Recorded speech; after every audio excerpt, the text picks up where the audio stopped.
F'Lulju li ġej se ssir is-16 l-edizzjoni tal-BOV Volleyball Marathon bris id-Dar tal-Providenza fejn 40 plejers se jilagħbu l-volleyball bla waqfien għal aktar minn 53 siegħa.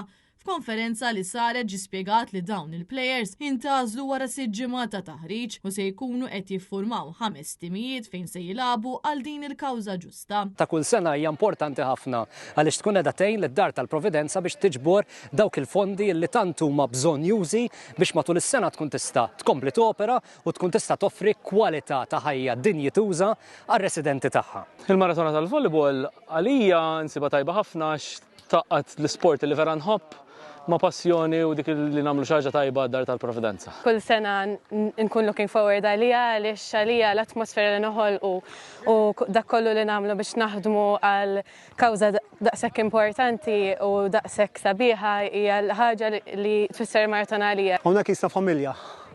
Hawnhekk niġu biex nitalmu l-volleyball ma qabel kollox ninaqdu nsiru grupp ta' meħbib ġodda u nsiru familja waħda.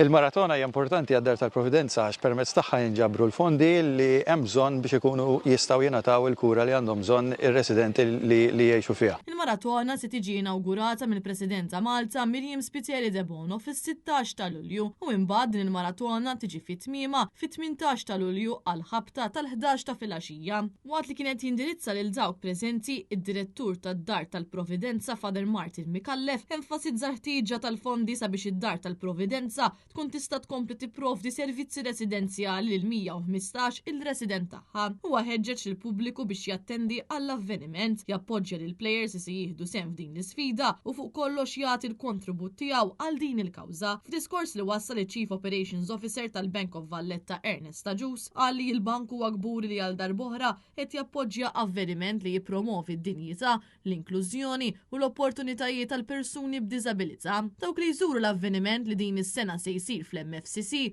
għandhom jistennew atmosfera sabiħa adattata għall-familja kollha. Matul il-maratona se jkun hemm programm ta' divertiment ta' livell għoli b'artisti ewlenin matul it-tliet iljieli fejn Lara and the Juke Boys se jtellaw spettaklu l-ħamis filgħaxija, Versatile Brass and Ensemble il-ġimgħa fil-waqt li s-sibt Spiteri Lucas Band se tkun il-qofol ta' Classic Rock Night. Din is-sena timmarka wkoll it-tnedija ta' pjattaforma online iddedikata għall aġġornamenti dwar il-kampanja ta' ġbir ta' fondi u inizjattivi relatati magħha. Is-16 l-edizzjoni tal-BOV Volleyball Marathon bris id-Dar tal-Providenza se ssir bejn ħamis 16 ta' Lulju u s-sibt 18 ta' Lulju u għall-ewwel darba se tittella fl-MFCC f'Taqali.